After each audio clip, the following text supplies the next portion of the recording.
Hola, buenas tardes a todos. Vamos a dar comienzo a esta sesión del webinar.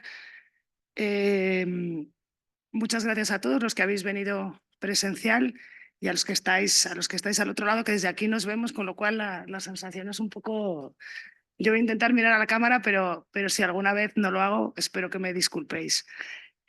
Vamos a tratar esta tarde de un tema que yo creo que, tanto desde un punto de vista dogmático como práctico, es interesantísimo, que es la prueba ilícita a la luz de la doctrina Falciani y sobre todo en relación con un tema concreto que yo creo que, que está muy de actualidad, que es las personas jurídicas y las investigaciones internas, tanto aquellos que pueden conducir en algún momento dado una investigación interna como aquellos que defienden a aquellos que han estado sometidos a una investigación interna.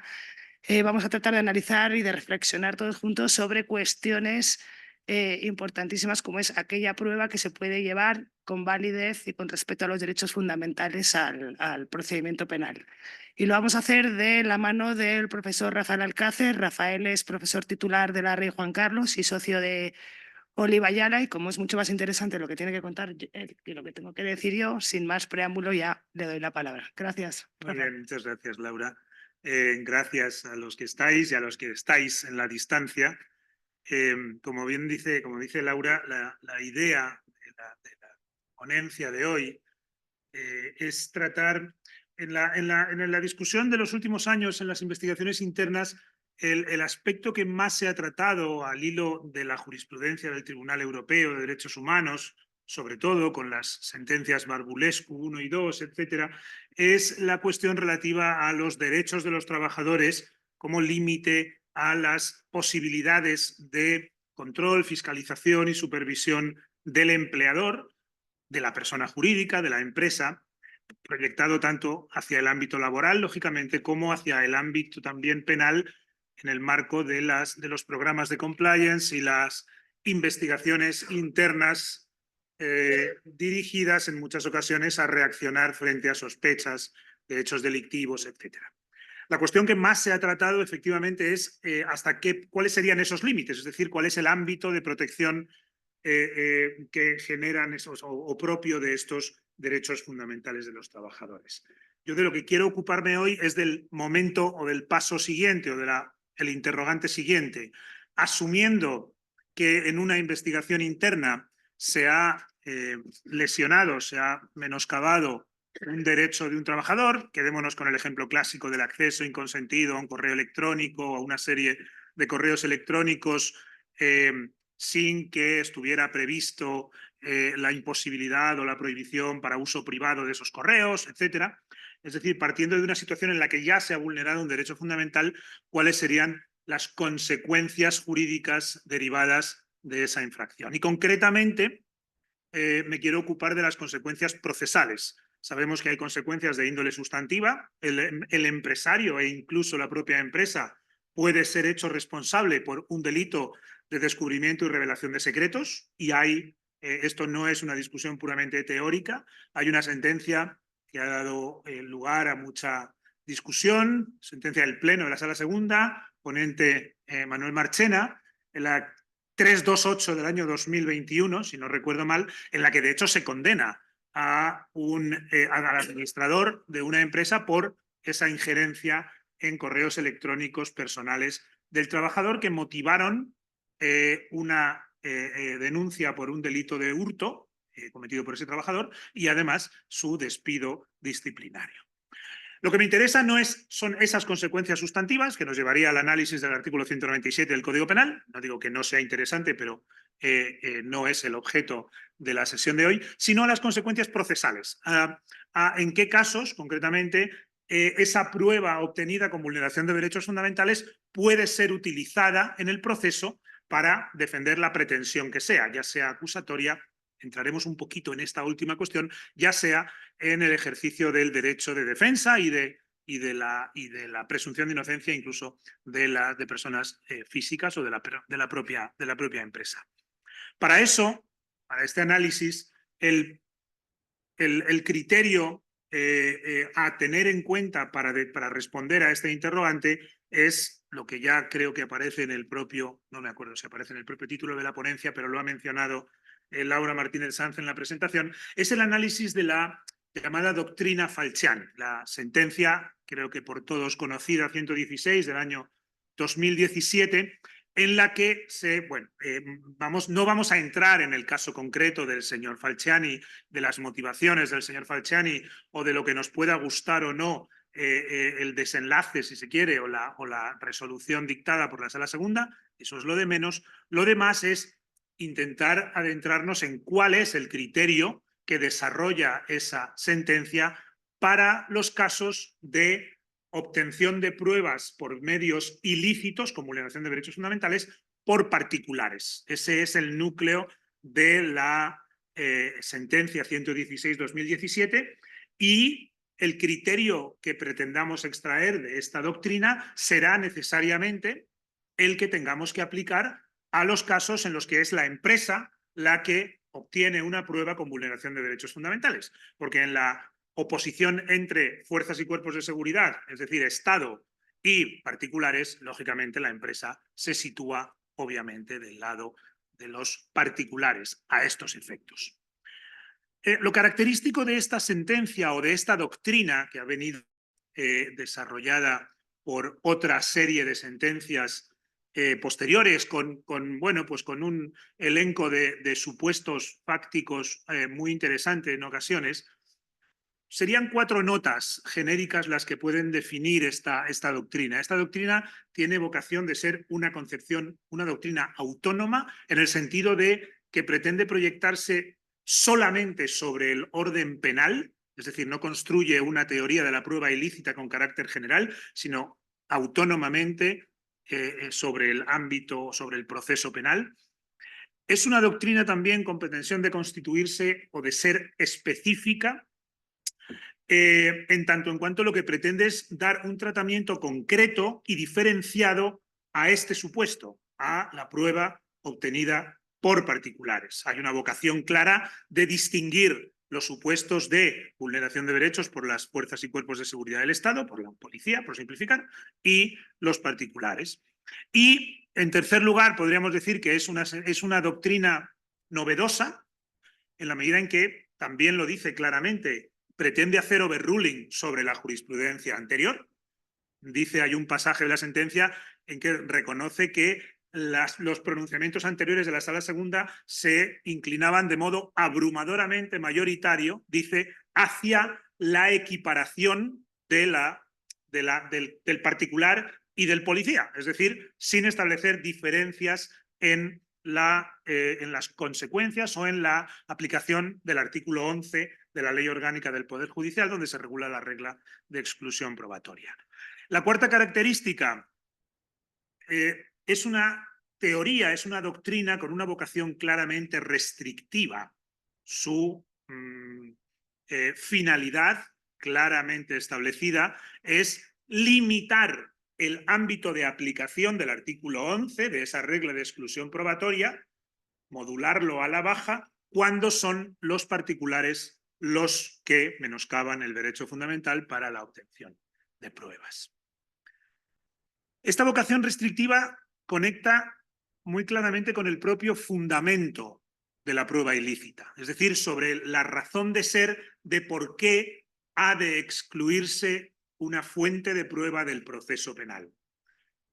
Esta sentencia acoge con nitidez y con claridad y de modo exclusivo, me atrevo a decir, la teoría de carácter teleológico de la disuasión. Es decir, el fundamento de la prueba ilícita es muy en especial la disuasión a las fuerzas y cuerpos de seguridad del Estado, a los agentes estatales. Lo que se persigue con la exclusión de la prueba es evitar, por medio de esta suerte de sanción informal, eliminando la ventaja obtenida indebidamente con la vulneración del derecho fundamental, poner de manifiesto ante la policía o advertir a la policía de que esto no funciona, de que la próxima vez que hagas esto no va a servir de nada porque esta prueba no la vas a poder utilizar para construir tus pesquisas, etcétera, etcétera. Claro, si este es el fundamento del que parte esta doctrina, es claro que la vulneración de la vulneración de los derechos realizada por un particular va a admitir modulaciones. Si la finalidad prioritaria es la disuasión policial, cuando es un particular, esas necesidades de disuasión pueden no ser tan necesarias como en el caso de que sea la policía la que vulnera ese derecho fundamental. Con este punto de partida, la cuestión es decidir cuál sería el criterio, es decir, cuál sería el alcance, el ámbito de aplicación de esta doctrina, porque no está tan claro. Es decir, la sentencia 116-2017 admite diversas interpretaciones y, al menos en la interpretación que yo he hecho, la jurisprudencia posterior, los pronunciamientos posteriores de la Sala Segunda, que se han ocupado o que han aplicado, mejor dicho, esta doctrina, tampoco han dado mayor nitidez, si se quiere, al ámbito de aplicación de esta doctrina. Creo que analíticamente podríamos diferenciar tres posibles criterios de interpretación o tres tesis. Una tesis estricta, con arreglo a la cual solo será de aplicación la exclusión de la prueba, es decir, una vez más, lo que nos estamos preguntando es cuándo debe excluirse la fuente de prueba obtenida por un particular con vulneración de derechos fundamentales. Con arreglo a esta primera interpretación, a esta tesis estricta, la idea sería que solo habrá de excluirse la fuente de prueba. Para simplificar voy a decir la prueba, aunque podríamos técnicamente diferenciar ambas cosas. ¿Cuándo debe excluirse la prueba del proceso? Únicamente en los casos en que el particular haya actuado como vehículo de la policía, participando de una investigación policial o actuando como parte, en suma, de una actuación policial. Esa sería la primera tesis, tesis estricta. Podemos también esbozar una segunda alternativa interpretativa, una tesis, llamémosla intermedia, para entendernos, con arreglo a la cual la exclusión de la prueba se dará en dos situaciones. Una, en el caso anterior, tesis estricta, pero además cuando, aunque haya actuado al margen de una actuación policial, el particular haya vulnerado el derecho fundamental con el propósito de obtener prueba, es decir, de derivar la información obtenida a un proceso penal. Cuando en el momento en el que se vulnera el derecho fundamental, el particular está actuando con ese fin concreto de obtener prueba, también deberá excluirse esa prueba del proceso. Esa sería la tesis intermedia. Y cabría, al menos en el plano teórico, plantearse también una tercera tesis, que ahora voy a desarrollar las tres brevísimamente, que podremos llamar una tesis amplia, con arreglo a la cual no solo en los dos casos anteriores, sino también en un tercer supuesto,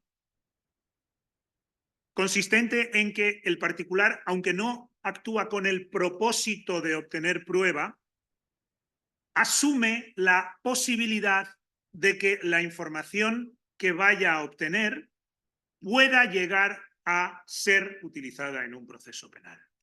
Anticipo ya la idea. Si lo trasladamos a categorías de la teoría del delito, sería como actuar con dolo intencional en el primer caso y con dolo eventual en este segundo caso. Es decir, aunque no se actúe con el fin de obtener prueba, se asume o no se descarta o se representa la posibilidad del sujeto, esto dependerá de la teoría del dolo que se maneje, pero da igual, la posibilidad de que esa información o del hallazgo, es decir, el documento, lo que fuere, acabe en un proceso penal.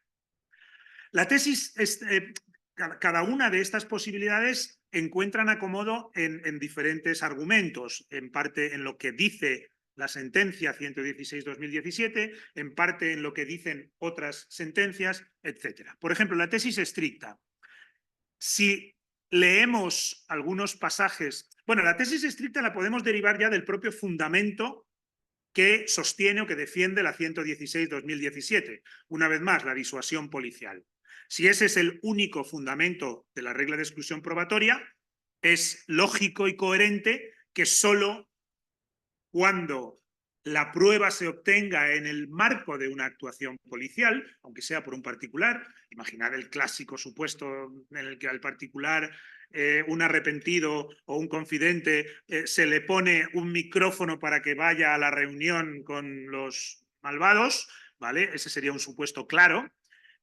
Si el fundamento, insisto, es la disuasión policial, es razonable que sean estos y solo estos los supuestos de exclusión de la prueba.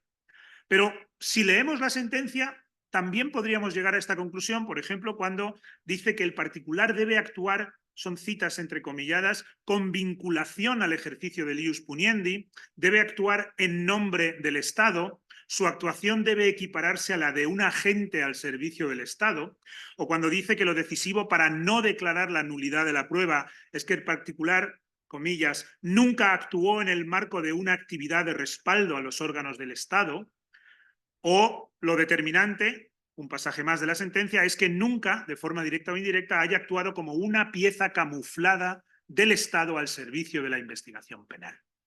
Si tomamos en su literalidad todos estos pasajes, la conclusión es que el particular debe haber actuado un poco dentro del control o bajo la órbita de una investigación policial y que solo en esos casos deberá declararse la nulidad de la prueba. Por ende, la resolución del caso, es decir, la razón por la que consideran que en el caso del señor Falciani no había de excluirse la prueba del acervo probatorio, nos lleva una vez más a esta interpretación. Se trataba de información contenida en unos archivos de los que se apoderó ilícitamente un particular que cuando ejecutó la acción no lo hizo como agente al servicio de los poderes públicos españoles interesados en el castigo de los evasores fiscales. Y si nos vamos a sentencias posteriores, en un artículo en el que desarrollo estas ideas cito otras, pero y por razones de tiempo me voy a quedar con una, podemos encontrar, por ejemplo, la sentencia 725 del año 20, de 23 de marzo, se condena a un grupo de personas por blanqueo de capitales a partir de la información que proporciona un empleado de una entidad bancaria a la policía. ¿De acuerdo? Ante la alegación de ilicitud, es decir, ante el recurso presentado en casación, uno de cuyos motivos era la exclusión de la prueba por vulneración del derecho a la intimidad y a la protección de datos, porque esta persona había obtenido esa información que proporciona la policía de unos correos electrónicos y de cuentas bancarias que están sometidas a la intimidad económica, se puede decir. La Sala Segunda desestima el motivo en los siguientes términos, concluyendo que el empleado del banco actuó sin estar dirigido por la policía. Y dice textualmente, al no haber dato alguno que permita concluir que desde el primer momento fuese la EDOA, organismo policial, quien controlase la actuación del empleado del banco, actuación por ello desvinculada de las estructuras del Estado, sino que fue aquel por su propia iniciativa quien puso en conocimiento de la Policía Judicial sus sospechas, entonces no cabe o no debe excluirse la prueba. ¿De acuerdo? Estas serían las razones que abonarían la defensa de una tesis estricta. Tesis intermedia. Lo vamos a encontrar también en la lectura, en la sentencia 116-2017 encontramos pasajes o párrafos que nos llevan a la tesis estricta, pero también párrafos que permiten defender esta tesis intermedia. Porque, por ejemplo, dice que ese efecto disuasorio debería extenderse, aunque modulado, también a los particulares. La regla prohibitiva no excluye entre sus destinatarios, siempre y en todo caso, al particular que despliega una actividad recopiladora de fuentes de prueba que van a ser utilizadas con posterioridad. Y sosteniendo, creo, esta tesis intermedia, recordad, actuación en el marco de una investigación policial o con el propósito de obtener prueba por el particular, hay dos sentencias muy relevantes porque enlazan directamente con las investigaciones internas, porque ambas tienen que ver con las pesquisas realizadas en el marco de una persona jurídica, que son la 489 del año 18, creo que muy conocida, ponente Antonio del Moral, y una más reciente, 5622, de la que es ponente Javier Hernández. En estas sentencias, en ambos casos, se considera que debe excluirse la prueba del acervo probatorio, aunque no está la policía detrás de esa obtención, sino que es la empresa la que con vulneración de derecho fundamental obtiene esa información. Ambas sentencias siguen un poco la misma estructura argumental. En ambos casos dicen, bueno, con este fundamento disuasorio que sola, la primera o eminentemente, constituye la razón de ser del artículo 11, dice que, bueno, hay que reconocer que en el caso de que sea un particular deben admitirse más modulaciones, es decir, no tienen por qué recibir un mismo tratamiento que cuando es el Estado el que obtiene la prueba, pero dice, por ejemplo, la 489, la flexibilidad interpretativa no puede llegar al punto de traicionar la dicción literal del artículo 11, por lo que dado que la empresa realizó sus investigaciones con el propósito de hacer valer como prueba los datos recabados en un proceso judicial, eso impide escapar de la aplicación del artículo 11. Aquí se está optando claramente por esa, llamémosla, tesis intermedia. Y no voy a citar expresamente lo que dice, pero con la 56-2022 llegaríamos a la misma conclusión. Antes de llegar a esa tesis amplia, un paréntesis para dejar clara una idea. Aquella fuente de prueba, aquella información potencialmente incriminatoria obtenida por azar es perfectamente lícita. ¿De acuerdo? O sea, si damos el paso más, y ya no es que se represente el sujeto que pueda ser utilizada, no. El sujeto cuando, aunque vulnere conscientemente, no es que actúe de buena fe, el sujeto sabe que está vulnerando un derecho fundamental, pero su razón para actuar nada tiene que ver con la obtención de prueba. ¿De acuerdo? Hay un ejemplo que nunca he encontrado la sentencia, la verdad, pero Manuel Marchena lo ha mencionado en alguna ponencia y aparece en la prensa, si lo buscáis con algunos criterios de búsqueda lo encontramos, que es el de un ladrón que entra en una casa a robar y en la casa encuentra, la historia es un poquito más complicada, pero el caso es que en la casa encuentra un montón de grabaciones, digamos, pedófilas, que son prueba de abusos sexuales, etcétera, etcétera, y lo que hace es hacer una llamada anónima a la policía cuando sale de la casa. El ladrón vulnera el derecho a la intimidad domiciliaria sin ninguna duda, pero no persigue obtener prueba ni remotamente se imagina que puede obtener prueba. Bueno, pues esos casos de descubrimientos, llamémoslos por azar, son claramente, y en esto coincide doctrina y jurisprudencia, aunque puede discutirse como casi todo, quedan claramente excluidos del ámbito de aplicación del artículo. Por último, tesis amplia. Todo esto, un poco de paciencia, lo volcaremos después al ámbito de la empresa, ¿vale? Pero hay que dar primero el marco conceptual para luego llegar. Esa tesis amplia tiene un menor encaje o tiene menor sostén tanto en lo que dice la 116-2017 como en lo que dicen otras sentencias posteriores. Lo cierto es que la Sala Segunda, en los poquitos casos en que se ha podido plantear supuestos semejantes a el del dolo eventual, recordad, ha considerado que no sería aplicable el artículo 11. Es decir, que aunque el sujeto se representara la eventualidad de que la información obtenida con vulneración de derechos fundamentales puede acabar siendo una prueba, es decir, utilizarse en un proceso, no quedará excluido del acervo probatorio. No hay razones para aplicar la regla de exclusión probatoria. Se puede tirar de un hilo tenue, que es cuando la Sala Segunda, en la sentencia 116-2017, dice que el caso concreto, caso Falciani, digamos, quedaría fuera del artículo 11 porque no se trataba de pruebas obtenidas con el objetivo directo o indirecto de hacerlas valer en un proceso penal.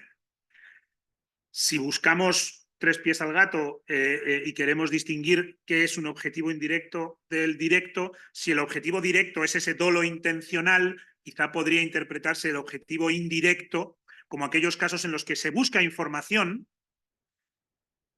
no directamente orientada a constituir prueba, pero sin descartar que pueda ser el caso. Pues bien, si en su contrario cabría que si es un objetivo indirecto pudiera incardinarse bajo el artículo 11, podría sostenerse esta tesis amplia. Anticipo que esta discusión no es solo teórica, luego veremos que puede ser importante a qué conclusión lleguemos sobre este aspecto en el ámbito de las investigaciones empresariales. ¿De acuerdo? En principio, como decía, la Sala Segunda no abona esta tesis. De hecho, hay un caso, que voy a leer muy brevemente el supuesto de hecho, en el que, pudiendo interpretarse así, en estos términos, como un dolo eventual sobre el futuro el futuro procesal o probatorio de esa información se rechaza. Es la sentencia 457 del año 20. Es un caso en el que una mujer realiza una grabación de audio subrepticiamente porque tiene sospechas de que el marido tiene relaciones sexuales con su hija menor, con la hija común, creo recordar, menor de 16 años. ¿De acuerdo? Y la mujer pone este dispositivo de grabación y con esa grabación se confirman esas sospechas. ¿Qué es lo que pasa después? Bueno, la sentencia rechaza que deba excluirse el marido es condenado, recurre en casación, dice prueba ilícita, violación de mi derecho a la intimidad, etcétera, etcétera, y dice, y la sala segunda lo rechaza, pues no consta que la grabación se realizara con la finalidad de obtener irregularmente pruebas orientadas a impulsar o servir en un eventual proceso penal. Lo que está haciendo esta sentencia, si queréis, es partir de esa tesis intermedia. Solo cuando haya un dolo directo de obtener prueba entrará en aplicación el artículo 11. Os leo muy rápidamente el supuesto de hecho. Por más que Beatriz instaló los mecanismos de grabación para confirmar su sospecha de que el acusado tenía una inapropiada relación con su hija, la constatación no buscaba ni se tradujo en la interposición de denuncia o en el impulso del proceso penal que ahora culmina. Antes, al contrario, una vez que Beatriz conoció el contenido de la conversación, telefoneó de forma anónima a las dependencias de la Policía Municipal para, desvelando los hechos, conocer qué podía o debía hacer. Hay más cosas, pero me interesa esto. Solamente queda la pregunta retórica. ¿Beatriz se planteaba la posibilidad de que la policía le recabara la obtención de la grabación y, por tanto, acabara esa grabación como parte de la, como en efecto fue el caso? Al final la policía obtuvo esa grabación. Si ello es así, quizá este caso merecería la aplicación del artículo 11. ¿Qué consecuencias tiene todo esto para las investigaciones internas? Si asumimos la tesis estricta, solo se excluirá la prueba cuando la investigación venga gobernada por la policía o se realice en el marco de una investigación policial. Prácticamente nunca será de aplicación el artículo 11 cuando es una empresa la que en una investigación interna vulnera un derecho fundamental y obtiene una prueba. Con lo cual tendríamos un campo, el empresario tendría un campo libre, la empresa tendría un campo libre de actuación sin temor a estas consecuencias negativas de carácter procesal. Si se asume la tesis intermedia, entonces sí podría aplicarse esta doctrina Falciani con cierta naturalidad, al menos a los casos, a estas investigaciones, que son la mayoría, o al menos las que acceden al proceso, estas investigaciones que podemos llamar reactivas, por oposición a las preventivas, en las cuales se actúa porque ya hay una sospecha previa de hechos ilícitos y se actúa con el fin de obtener información. Ahí lo dejo. Pero, luego volvemos sobre ello muy rápidamente, siendo, al menos en la experiencia que vamos teniendo en estas materias, rara vez la persona jurídica o la empresa, cuando realiza esta investigación, cuando realiza un forensic en correos electrónicos, etcétera, tiene ya decidido de antemano aportar esa información al proceso. La empresa, según lo que resulte de la investigación, según si el delito es imputable a la persona jurídica, según si el CEO, si es el CEO o si es un subalterno el que aparece involucrado en los hechos, es decir, según decisiones tácticas que se adoptan siempre después y no ex ante, tomará la decisión de aportar esto al proceso. Con lo cual, en muchas ocasiones, quizá la mayoría, al menos en una interpretación rigurosa de esa tesis intermedia, de debe actuar con el propósito de obtener prueba, tampoco sería de aplicación el artículo 11 a las investigaciones internas lesivas de derechos fundamentales. Por eso es importante tener un criterio claro, por eso es importante que la jurisprudencia desarrolle un criterio claro para bueno, pues dar también más seguridad a la propia empresa para que sepa a qué atenerse. Hay mucho que discutir sobre el fundamento, que es el principio del que debería partir esto. Básicamente hay un planteamiento puramente teleológico, que es el de la tesis de la disuasión, que en el año 98, con la sentencia del Tribunal Constitucional 81-98, importamos de Estados Unidos, Y hay otro planteamiento que podemos llamar deontológico, es decir, basado en deberes, en principios, que es el de la integridad del proceso, con arreglo al cual el fundamento no sería tanto la disuasión como el respeto a la integridad del proceso, es decir, evitar que se instrumentalicen derechos fundamentales para obtener una ventaja indebida en el marco del proceso penal. Desde ahí el derecho vulnerado sería el derecho a un proceso con todas las garantías y sobre todo el derecho, si es prueba única, a la presunción de inocencia. Según cuál sea el fundamento prioritario, son compatibles, deberíamos llegar a unas conclusiones o a otras. Por ejemplo, ¿por qué creo? Y esto ya entra dentro de la opinión personal del que habla, ¿vale? Hasta ahora he descrito, ahora voy a dar mi opinión personal. ¿Por qué creo que debe rechazarse la tesis estricta? Que no solo puede entenderse como una interpretación de la doctrina Falciani, sino que es defendida por algunos autores también en la doctrina procesalista española. Primero, por esta razón, porque creo que el fundamento no debe ser el teleológico, no debe ser el basado en la disuasión policial. Creo que debe ser prioritario el de la integridad del proceso y si adoptamos este fundamento, no tiene sentido, por tanto, hacer esa distinción tan radical entre la obtención de la prueba obtenida por la policía y la obtención de la prueba obtenida por un particular, porque en ambos casos esa vulneración del derecho al proceso con todas las garantías se produciría y se daría esa instrumentalización del derecho fundamental tanto por un particular como por un policía. Pero hay más argumentos en contra de la tesis estricta. Esta tesis, llamada por algún sector doctrinal la tesis de la imputación al Estado, la doctrina de la imputación al Estado, solo cuando puede imputarse al Estado la vulneración del derecho fundamental deberá excluirse la prueba, se restringe al ámbito penal, llega a una incongruencia y es hacer como que no existe la prueba ilícita en otros órdenes jurídicos. En la ley de enjuiciamiento civil tenemos una concepción, más allá de que el artículo 11, ley orgánica del Poder Judicial, se aplique a todos los órdenes jurídicos, la ley de enjuiciamiento civil, artículo 283, o la ley reguladora de la jurisdicción social, establecen también reglas de exclusión probatoria y obviamente no se plantean si ha sido un particular. Es que necesariamente ha de ser un particular en la jurisdicción laboral y en la jurisdicción civil, en la mayoría de los casos, el que vulnera la prueba o el que vulnera el derecho para obtener la prueba. Es más, la primera sentencia que dictó el Constitucional sobre la prueba ilícita, la 114-84, no era materia penal, era materia laboral.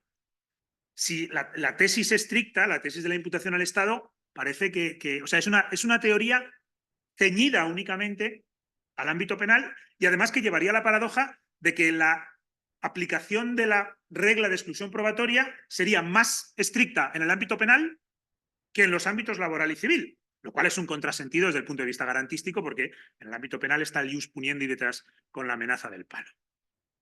Además, esta tesis, me parece, no es compatible con el sistema español.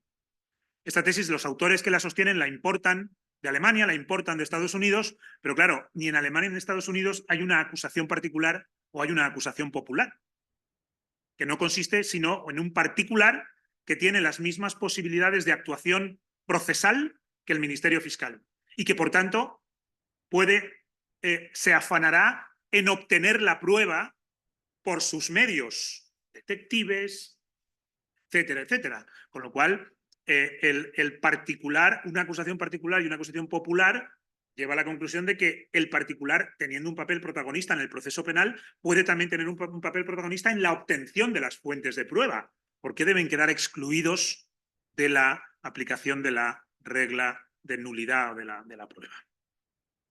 Y por último, muy brevemente, es contraria a la doctrina del Tribunal Constitucional. Sabemos que hay una sentencia del Constitucional reciente, la 97-19, que ha avalado o confirmado la doctrina del caso Falciani. La doctrina Falciani, bien que con un fundamento mixto, no solo habla del fundamento teleológico, también incluye el de la integridad del proceso, pero en esta sentencia se asume con naturalidad que no es preciso, no es de recibo, no es legítimo hacer esa distinción tan radical, esa cesura tan radical entre prueba obtenida por un agente estatal y prueba obtenida por un particular. El dato de que la vulneración originaria del derecho fuera cometida en el caso que nos ocupa por un particular no altera en absoluto el canon de constitucionalidad aplicable desde la óptica del derecho a un proceso con todas las garantías.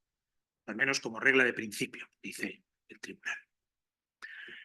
Rechazada, por tanto, la tesis estricta. Creo que además es la que o no se compadece demasiado bien con lo que quería el ponente o lo que quería la Sala Segunda, la sentencia Falciani. Creo que la tesis intermedia se acomoda mejor. Si hubiera que decir cuál de las tres se acomoda mejor al, como dirían los clásicos, al espíritu de la sentencia 116-17, creo que sería la tesis intermedia. Recordad, actuar también de propósito para obtener prueba. Pero en mi opinión personal, en algunos casos se queda corta. Quiero decir, es razonable y es plausible su aplicación con carácter general, pero ya lo anticipaba, y esto ya es opinión personal, creo que en algunos casos se queda corta. ¿En qué sentido? Creo que deberían también incluirse bajo la órbita de aplicación del artículo 11, exclusión de la prueba, aquellos casos en los que el particular actúa no con el propósito, pero sí con una representación sobre la posibilidad o probabilidad de que el hallazgo va a ser convertido en una prueba en el proceso penal. Porque también en esos casos, ex ante ya se actúa con una o con conocimiento de que puede instrumentalizarse un derecho penal, un derecho fundamental para obtener una ventaja indebida en el proceso. ¿De acuerdo? Creo que en esos casos, desde el fundamento que hemos mencionado, sería razonable incluirlo. Muy rápidamente, dos supuestos alternativos. Casos de dolo eventual o dolo condicionado, que son esos supuestos en los cuales bien me represento esa posibilidad o bien no he tomado todavía la decisión, pero albergo la posibilidad de que se convierta en prueba en función de cómo vayan las cosas. Es el caso claro de las empresas. Según cuál sea el desenlace de mi investigación interna, según mis intereses, según si me fíe de llegar a una conformidad, máxime cuando no tenemos, bueno, esto es obvio, un principio de oportunidad claro, no me fío de cómo va a actuar el fiscal si yo le voy a contar que mire, que he hecho una investigación interna y mire lo que me he encontrado. Es decir, son decisiones estratégicas que se toman a posteriori. Ese sería una suerte de dolo condicionado. Y luego podemos encontrar otros casos de dolus, lo que se llama en la teoría del delito el dolus subsequens, es decir, cuando se toma la decisión ex post facto. No hay una representación inicial de esa posibilidad, pero esa decisión se toma ex post facto. Creo que en estos últimos casos no sería de aplicación la regla de exclusión probatoria, porque estaríamos ante esos supuestos de hallazgos por azar. Es decir, yo no voy buscando una prueba, ni me represento que puedo encontrar una prueba, es decir, que voy a usar la información en el proceso, pero después, oh cielos, lo que he encontrado es cuando decido aportar. Eso encajaría dentro de esos supuestos que hemos denominado de hallazgos por azar que quedarían fuera. Ahora bien, creo que los casos de dolo eventual y y dolo condicionado deberían encajar dentro o debería aplicárseles la regla de la nulidad probatoria. ¿Cuánto tiempo me queda, moderadora? Ah, lo que quiera. ¡Qué bien! No, 5 minutos yo creo que acabo. Volvamos una vez más a la persona jurídica, volvamos una vez más a la empresa. Claro, estos últimos supuestos de de hallazgos obtenidos por azar previa vulneración de derechos fundamentales prácticamente son inexistentes, son implanteables en una investigación interna, es decir, en el seno de una empresa. Podría remotamente plantearse, volviendo a la distinción entre investigaciones preventivas y reactivas. Las investigaciones preventivas son aquellas que a veces se realizan para testar la propia calidad del programa de compliance, su debida implementación, o para buscar, bueno, pues gaps en el programa que haya que mejorar, etcétera. Ahí podría, de repente estamos haciendo un repaso con búsqueda ciega de correos electrónicos y me encuentro, pues eso, un delito de corrupción entre particulares, yo qué sé, una comisión que se ofrece a un proveedor. Eso puede pasar. Lo que es muy raro que pase es que en una investigación preventiva se vulneren derechos fundamentales. porque normalmente esas investigaciones preventivas se someten a unos protocolos muy estrictos y son muy superficiales, o más superficiales, con lo cual no es prácticamente inverosímil este caso. Pero claro, distinto es el caso de las investigaciones reactivas. En estos supuestos estamos siempre ante la previa sospecha, porque es lo que legitima también la investigación y a veces la injerencia legítima en derechos. Hay una previa sospecha de ilicitud, que es lo que motiva esa investigación. Y es en estos casos cuando, digo, de modo más común se puede producir esa situación de dolo eventual sobre la prueba. Es decir, yo no realizo la investigación con el propósito de lo que encuentre lo voy a aportar a la fiscalía o a la policía, pero no descarto que pueda ser el caso. Si se ha producido una vulneración de un derecho fundamental, si se ha obtenido un hallazgo que pueda ser incriminatorio, aunque no existiera esa predisposición, ese dolo intencional, creo que esa fuente de prueba debe quedar excluida del acervo probatorio. Siempre que se dé ese dolo eventual, decíamos. Es decir, hay que ir un poco más allá de la tesis intermedia. Y un par de consideraciones sobre posibilidades o supuestos que pueden darse. Primero, creo que cuando analizamos esta situación en una investigación interna, no debemos ser muy estrictos acerca de cuál es la expectativa que tiene la empresa. Pongo un ejemplo. Imaginemos que se está realizando una investigación interna porque hay sospechas de un ilícito, llamémoslo así, un ilícito laboral, un incumplimiento laboral reiterado o incluso un supuesto de competencia desleal, pero que no tiene por qué ser delictivo, etcétera. E imaginad que se realiza esa investigación interna lesiva de derechos fundamentales y lo que se encuentra es un indicio sólido de la comisión de un delito. ¿De acuerdo? La pregunta es, ¿el hecho de que no existiera esa representación previa, ilícito penal, posible ilícito penal, qué consecuencias tiene? ¿Esto permitiría considerar que la prueba, por tanto, ya no está contaminada? A mi modo de ver, no debemos ser muy estrictos en esto. Si hay una vulneración de un derecho fundamental con la representación de que se va a utilizar como prueba, ya sea en un procedimiento penal, ya sea en un procedimiento laboral, imaginemos que se representa la posibilidad de usarla en un proceso o se pretende usar en un proceso laboral y no se plantea ni siquiera la posibilidad de usarla en un proceso penal. Es irrelevante. Ese dolo eventual, digamos, no tiene que ser tan concreto. Basta con representarse su uso como medio de prueba, que en el fondo es lo que dice el artículo 11, que como decimos se aplica a todos los órdenes jurisdiccionales. Creo que el mismo criterio debe aplicarse en los casos en los que es un trabajador el que proporciona ese hallazgo. Imaginemos que a través del canal de denuncias se comunica un indicio delictivo cometido por otro trabajador, pero el denunciante ha obtenido esa información a través del acceso inconsentido a la cuenta personal de correo, el Yahoo, Gmail de turno, que tiene en el ordenador instalado el otro trabajador. Y la prueba se obtiene a través de esa vía. Y eso, valga la redundancia, se canaliza a través del canal de denuncias. ¿Puede utilizarse esa prueba porque sea un trabajador y no la empresa? No. Mi opinión es que las consecuencias debieran ser las mismas.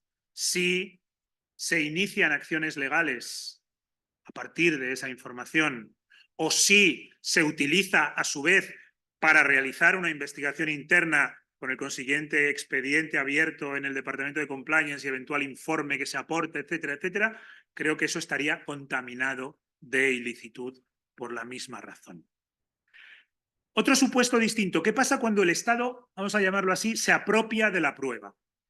Imaginad una investigación interna que realiza una empresa lesiva de un derecho fundamental, es decir, obtiene indicios con vulneración de derechos fundamentales, una vez más, injerencia indebida en correos electrónicos, y una vez que tiene ya el expediente terminado, el Departamento de Compliance, resulta que llama a la puerta a la policía o llama a la puerta al juzgado y requiere ese informe que en sí mismo podría tener esa contaminación, digámoslo así, probatoria. Creo que estos casos tienen un tratamiento independiente. Creo que en estos casos no debería excluirse la prueba del acervo probatorio. Porque el hecho de que sea la policía la que intervenga y el hecho de que la policía intervenga desconociendo esa ilicitud va de suyo, ahora pondremos otro ejemplo de lo contrario, cambia un poco las reglas de juego. Desde la óptica de las fuerzas y cuerpos de seguridad que solicitan ese informe, estaríamos ante una suerte de, no de un hallazgo azaroso, pero la vulneración del derecho fundamental sí sería azarosa para la policía y la información que se obtiene detrás, por tanto, también. Con lo cual, en esa actuación sobrevenida del Estado, siempre que esa actuación se haya realizado, permitidme decirlo así, de buena fe, desconociendo que la información que se albergaba en la empresa tenía ese origen ilícito, creo que los resultados de esa investigación policial, procedentes de esa fuente de prueba contaminada, no tienen por qué ser excluidos del proceso. Claro, cuando lo que hay es un fraude de ley detrás, no. Es decir, cuando ya imaginad que, casos muy inverosímiles, es la policía se concierta con la empresa para realizar la investigación interna a la limón, o cuando la policía sabe que se ha vulnerado ese derecho fundamental en la intervención de las comunicaciones, en la obtención de correos electrónicos y aun sabiéndolo, requisa esa documentación, imaginad, en una entrada y registro porque van a eso precisamente, etcétera. O cuando la empresa, sabiendo que se ha vulnerado ese derecho fundamental y ha obtenido esa información con la lesión del derecho fundamental, traslada a la policía, haciéndose la loca, permitidme decirlo así, esa información. Policía, policía, use esto como mejor le venga en gana. En esos casos creo que estaríamos ante un fraude de ley. Y termino con una última cuestión. ¿Qué pasa o cómo aplicamos esta doctrina o estos criterios cuando estamos ante una prueba favorable a la inocencia? Cuando estamos ante una prueba de descargo. Puede darse el caso que una investigación interna se realice con el fin de defender la persona jurídica, defender los intereses de la persona jurídica. Puede ir dirigida a acreditar la ausencia o a buscar las eximentes del artículo 31 bis. Puede ir dirigida a combatir la responsabilidad que se pretende por la policía o por el fiscal, del CEO o del director financiero, para con ello, aunque no sea un delito imputable a la persona jurídica, combatir su condición de responsable civil subsidiario, por ejemplo. Y en el marco de esa investigación vulnerar un derecho fundamental, pero obtener una prueba de descargo. Imaginad un correo electrónico en el que se acredita que no era el director financiero, sino un tercero, un extraneus a la empresa, el autor o el muñidor de la licitación amañada, qué sé yo. ¿Vale? Y sobre todo, puede darse un caso todavía más complejo. Puede que la prueba tenga una condición de actio duplex, es decir, que pueda ser prueba de descargo, pero a su vez pueda ser de un tercero prueba de cargo y que su aportación al proceso pueda tener esa doble faz, ese doble efecto. ¿Qué ocurre en estos casos? No es tan habitual. Una empresa realiza una investigación interna para descubrir el delito que ha cometido un trabajador, pero al mismo tiempo para acreditar que el trabajador cometió ese delito puenteando los sistemas de prevención y de control y supervisión que tenía la empresa. ¿De acuerdo? Eso, por una parte, sería una prueba de cargo contra el trabajador, pero de descargo para la persona jurídica. Primera respuesta. Creo que en los casos en que la prueba es nítidamente de descargo, aunque se haya obtenido con vulneración de derechos fundamentales, debe poder ser utilizada en el proceso penal. Y esto se basa en la asimetría de las partes en el proceso, en la prioridad del derecho a la presunción de inocencia. Partiendo de ese clásico adagio que dice que más vale 100 culpables en la calle que un inocente en prisión, que tiene muchas variantes, pues nuestro Estado de Derecho toleraría que una prueba, que la exclusión de una prueba obtenida con vulneración de derechos fundamentales dejara a un culpable en la calle, pero no toleraría que eso diera lugar a la condena de un inocente. Con lo cual, si la prueba acredita la inocencia, aunque sea ilícita, debe admitirse en el proceso penal. Y claro, ¿qué pasa con los casos trágicos, aparentemente trágicos, en los cuales es de cargo y es de descargo?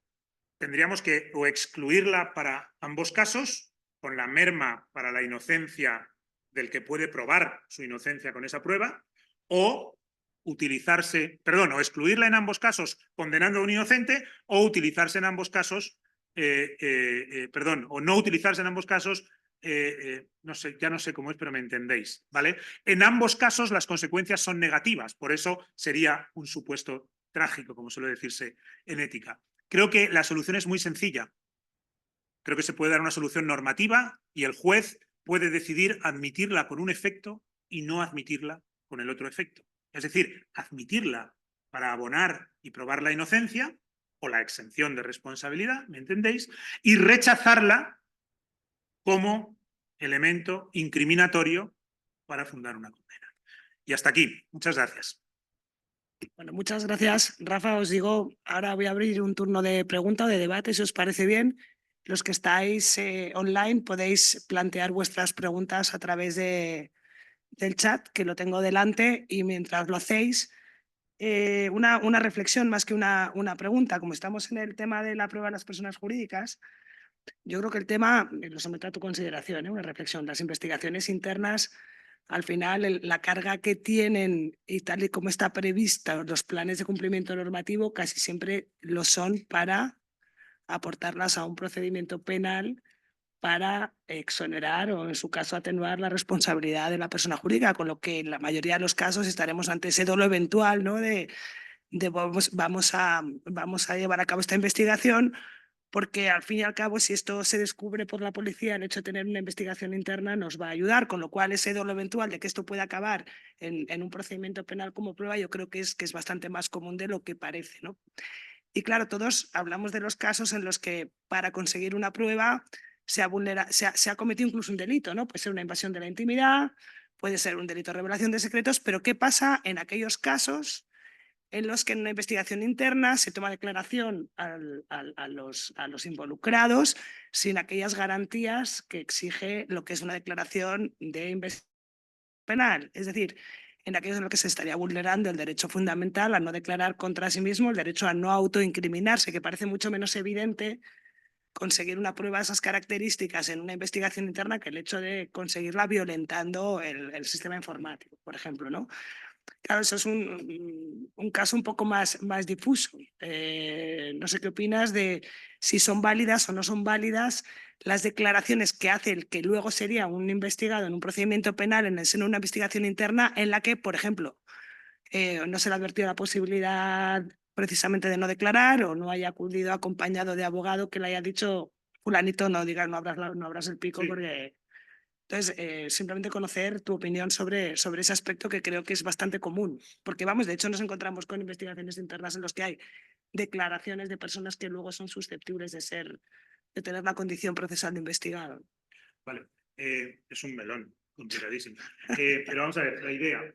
Y creo que lo has hecho bien. Has preguntado si eran válidas o inválidas. Yo creo que hay que hacer una distinción entre la licitud de la prueba y la validez de la práctica de la prueba. Y puede ser como dicen, partir un pelo con un cuchillo, pero la idea es la siguiente. Bueno, lo cierto es que el Tribunal Constitucional... Micrófono, me dicen. Yo. Sí, vale. Que lo cierto es que el Tribunal Constitucional, cuando ha analizado o cada vez que se ha planteado la licitud de la prueba, es decir, la aplicación del artículo 11, lo ha hecho sobre derechos sustantivos, nunca sobre derechos procesales. Es decir, garantías inherentes al proceso como la contradicción, inmediación o derechos procesales como el derecho a no declarar contra uno mismo, etc. Entonces, ahí hay un, no sé si vacío, porque a lo mejor ha habido una vocación consciente de no trasladar el artículo 11 a derechos de naturaleza procesal, pero yo creo que puede resolverse sin necesidad de aplicar el artículo 11, puede resolverse a través de otras vías. la única diferencia es el menor alcance. Si la prueba, ni siquiera se le debe llamar prueba, si la entrevista al trabajador se realiza sin las advertencias previas, sin permitir, bueno, sin rodearlo de las garantías cuasi procesales que cada vez están más incorporadas a estas prácticas, lo que desde luego no podría es trasladarse como tal esa entrevista y convertirla en una prueba.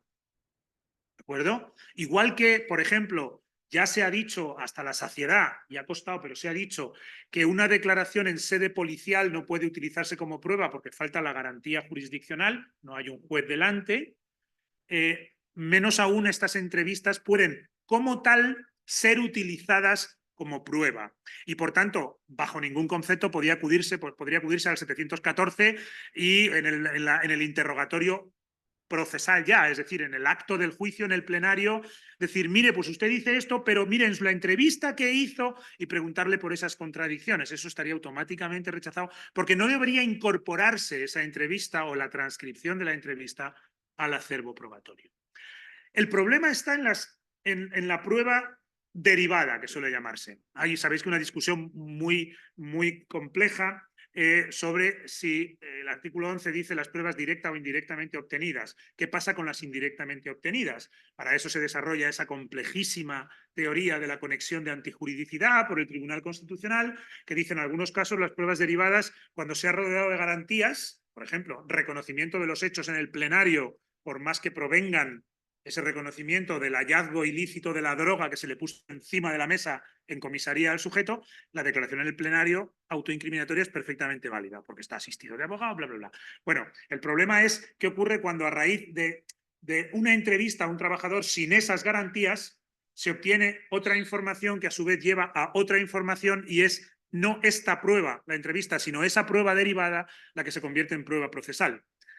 El problema es que si no aplicamos el artículo 11, no encaja esa teoría de la conexión de antijuridicidad y por tanto no habría razones para invalidar esa otra prueba derivada. A mí la diferencia básica la encontraría en esta otra cuestión. Bueno, muchas gracias. ¿Tenéis alguna pregunta o queréis poner de manifiesto alguna cuestión? Nos pregunta Antonio Salamanca. Voy a ver, Antonio, si lo leo mal,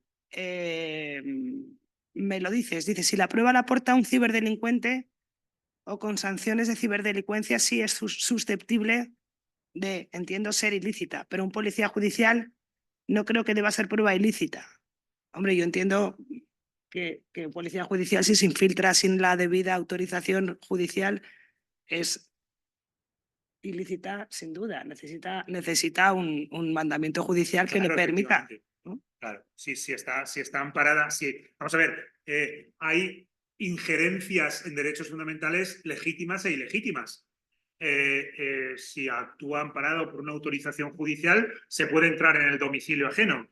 Pues igual que puede haber un agente encubierto a través en foros de Internet, etcétera. Si está amparado por una habilitación judicial suficiente, aunque haya una injerencia en el derecho fundamental, está amparada por una resolución judicial. Sometida al principio de proporcionalidad que ha ponderado en su auto motivado el juez, etcétera, etcétera, con lo cual no tiene por qué ser ilícita la obtención de esa información.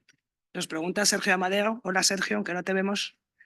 Esta ficción jurídica, que es en mi opinión la responsabilidad penal de la persona jurídica, ¿no cree que podría mejor derivarse la misma a la vía administrativa, como por ejemplo en derecho italiano? ¿Qué opinión le merece derivar esa responsabilidad a la vía administrativa?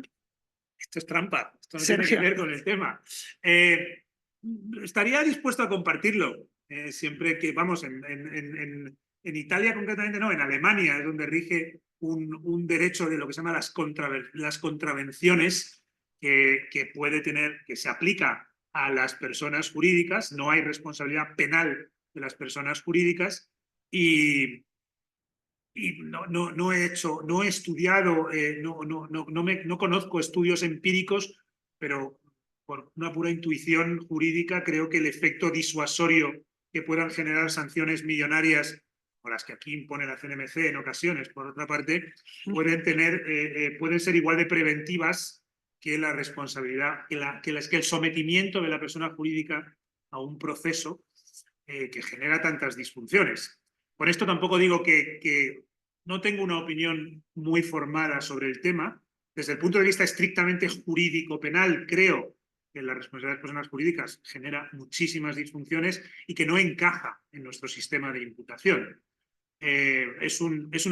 Una ficción jurídica lo es todo, el dolo es una ficción jurídica, pero quiero decir que con el esquema de imputación de responsabilidad que tenemos muy instalado por tradición y en el propio Código Penal, la responsabilidad de persona jurídica encaja mal.